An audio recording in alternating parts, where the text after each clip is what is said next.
നമസ്കാരം. തമിഴ്നാട്ടിലെ പടക്ക നിർമ്മാണശാലയ്ക്ക് തീപിടിച്ച് കുറച്ചുപേര് മരിച്ചത് തൊട്ടു മുമ്പുള്ള ദിവസമാണ്.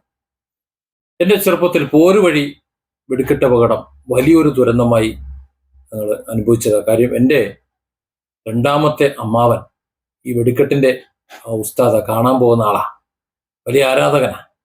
ആ ആരാധന മൂത്ത് പോയ സമയത്ത് ഏകദേശം അടുത്തേക്ക് എത്തുന്ന സമയത്താണ് അവിടെ അപകടം ഉണ്ടാകുന്നത്. എങ്ങനെയൊക്കെയോ രക്ഷപ്പെട്ട് ഓടി വീട്ടിൽ വന്ന് ആ ദുരന്ത കഥ പറഞ്ഞത് എനിക്ക് ഇന്നും ഓർമ്മയുണ്ട്.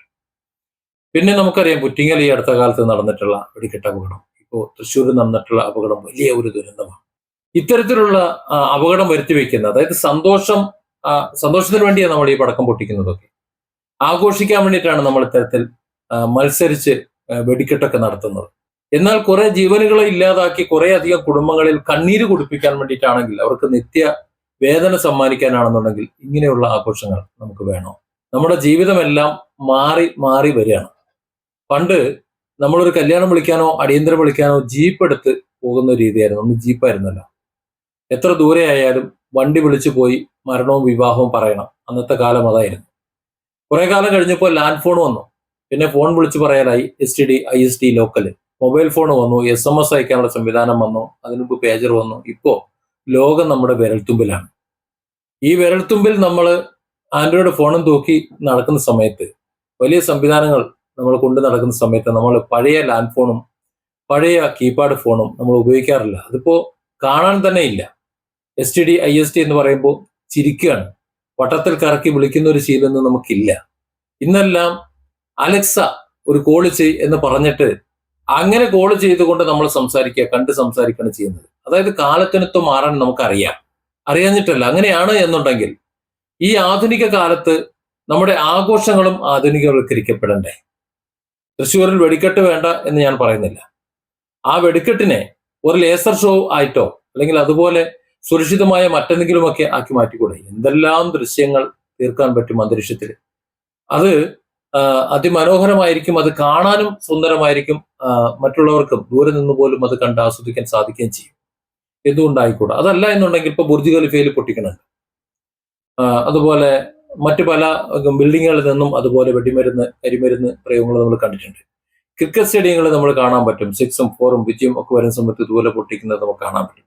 അതിന് വെടിമരുന്നാണോ മറ്റെന്തെങ്കിലും ആണോ എന്ന് എനിക്കറിയില്ല. ഏതായാലും അത്തരത്തിൽ പൊട്ടുന്നത് കണ്ടിട്ടുണ്ട്.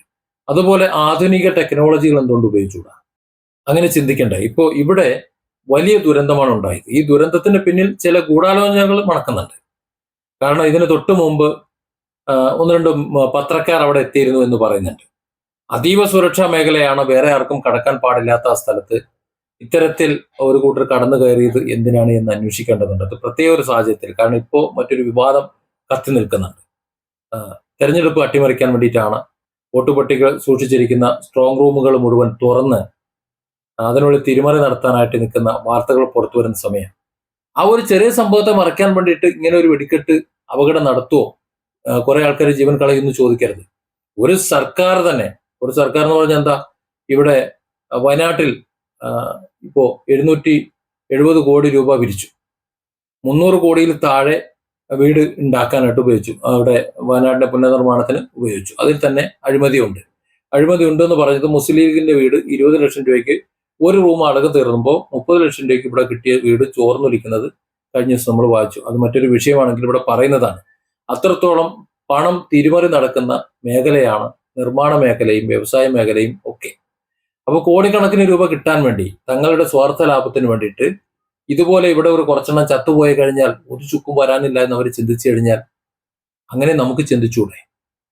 അപ്പോൾ ഈ തെരഞ്ഞെടുപ്പ് പ്രക്രിയ അട്ടിമറിക്കാൻ വേണ്ടി ഒരു കൂട്ടം ശ്രമിച്ചുകൊണ്ടിരിക്കുമ്പോൾ അത് വാർത്ത നിറഞ്ഞു നിൽക്കുന്ന സമയത്ത് അതിനെ മറികടക്കാൻ വേണ്ടി, അതിനെ മറിച്ചിടാൻ വേണ്ടി ഒരു വെടിക്കെട്ട് അപകടം ഉണ്ടാക്കിയതാണോ എന്ന് പോലും ചിന്തിക്കണം. നമുക്കറിയാം ഇവിടെ ശബരിമല സ്വർണ്ണക്കൊള്ള കത്തി നിന്ന സമയത്ത് അത് തെരഞ്ഞെടുപ്പിനെ നന്നായി ബാധിക്കും എന്ന് മനസ്സിലാക്കിക്കൊണ്ട് ആ സമയത്ത് തന്നെ അത് ഏറ്റവും അധികം പ്രയോജനപ്പെടുത്തുമായിരുന്ന രാഹുൽ മാങ്കൂട്ടത്തെ എടുത്ത് പ്രയോഗിച്ചത്.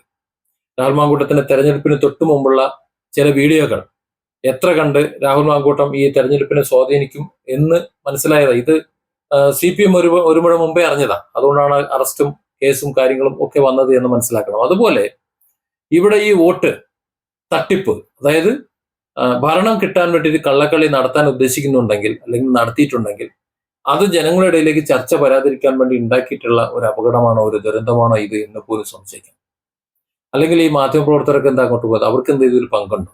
ഒരു ഫ്ലാഷ് പോലും അപകടമാണ്. കാര്യം അത്രത്തോളം ഗുരുതരമായ അവസ്ഥയിലാണ് ഇന്നത്തെ ചൂട് എന്ന് പറയുന്നത്. എന്തെങ്കിലും ഒന്ന് തമ്മിൽ തട്ടിയാൽ പോലും വെടിമരുന്ന് പൊട്ടിത്തെറിക്കും. പക്ഷെ അവിടെ ജോലി ചെയ്തുകൊണ്ടിരിക്കുന്നവർക്ക് അവർക്കറിയാമല്ലോ കൃത്യമായിട്ടും എന്താണ് ഏതാണ് എന്ന്.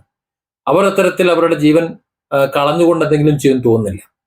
ഒരു ബാഹ്യ ഇടപെടൽ ഉണ്ടെങ്കിൽ മാത്രമേ ഇത്തരത്തിലൊരു ദുരന്തം ഉണ്ടാകൂ എന്നാണ് എനിക്കിപ്പോൾ തോന്നുന്നത്. കാരണം അവർക്കറിയാം, അവർ എത്രയോ കാലങ്ങളായി ഈ പണിയെടുത്തുകൊണ്ടിരിക്കുന്നവരാണ്. വളരെ സുരക്ഷിതമായി തന്നെ ആയിരിക്കും കൈകാര്യം ചെയ്യുക.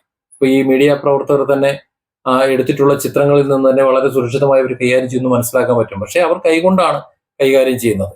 പക്ഷെ അവരുടെ ആ സുരക്ഷിതത്വം എവിടെ ചെയ്യാൻ പാടില്ല, എങ്ങനെ ചെയ്യാൻ പാടില്ല എന്നതൊന്നും ഇത് കാണാൻ ചെല്ലുന്ന, അല്ലെങ്കിൽ ഇതിനെ വീഡിയോയിലും ക്യാമറയിലും ആക്കാൻ ചെല്ലുന്ന ആൾക്കാർക്ക് അറിയില്ലല്ലോ. അതുകൊണ്ട് അവർ ആരെങ്കിലും കാണിച്ചിട്ടുള്ള ഏതെങ്കിലും തരത്തിലുള്ള ബുദ്ധിമോശമോ അതല്ലെങ്കിൽ അവർ കൊളുത്തിയിട്ടുള്ള എന്തെങ്കിലും പുകമറയോ ആണോ ഇത്തരത്തിലുള്ള വലിയ ദുരന്തത്തിന് കാരണമായത് എന്നുകൂടി അന്വേഷിക്കുമ്പോൾ മാത്രമേ ഇതൊന്ന് പൂർത്തിയാകൂ. ഏതായാലും തൃശ്ശൂരിൽ ഒരുപാട് ജീവനുകൾ നമുക്ക് നഷ്ടപ്പെട്ടു.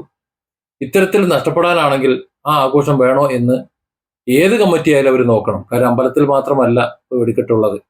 വെടിക്കെട്ട് മിക്കവാറും എല്ലായിടത്തും ഉണ്ട്. ഇപ്പോൾ പെരുന്നാളിന്, ചെറിയ പെരുന്നാളിനും വലിയ പെരുന്നാളിനും ഒക്കെ ഇപ്പോൾ മുസ്ലിം വീടുകളിലും വെടി പൊട്ടി തുടങ്ങിയിട്ടുണ്ട്. അതുപോലെ വിഷുവിന് മാത്രമായിരുന്നു ഉത്തരേന്ത്യയിലും ഇവിടെയും ഒക്കെ പടക്കം പൊട്ടിയിരുന്നുണ്ടെങ്കിൽ ദക്ഷിണ കേരളത്തിൽ ഇതിനു മുമ്പ് ദീപാവലിക്കായിരുന്നു പൊട്ടിയിരുന്നത്. ഇപ്പോൾ ഓണത്തിനും സംക്രാന്തിക്കും മുഴുവൻ എല്ലായ്പ്പോഴും പടക്കമാണ്. കഴിഞ്ഞ ദിവസമാണ് ഒരു വീട്ടിൽ പടക്കം പൊട്ടിയ ഒരു 16-കാരൻ കൊല്ലപ്പെട്ടത്. ഈ വിഷുവിന് പടക്കം പൊട്ടിച്ചത്. അതിനു മുമ്പ് കൈപ്പത്തിയേറ്റവരുണ്ട്. അങ്ങനെ ധാരാളം പേരുണ്ട്. അതായത് ആഘോഷിക്കാൻ വേണ്ടിയിട്ടാണ് നമ്മൾ ഇത് ഉപയോഗിക്കുന്നുണ്ടെങ്കിൽ അതൊരു ദുരന്തമായാണ് മാറുന്നുണ്ടെങ്കിൽ അത്തരം ദുരന്തങ്ങൾ നമ്മൾ ഇനി വെച്ച് പുലർത്തണോ എന്ന് ചിന്തിക്കേണ്ട സമയം അതിക്രമിച്ചു എന്നാണ് എനിക്ക് തോന്നുന്നത്. Different angles. Don't forget to subscribe and support this channel.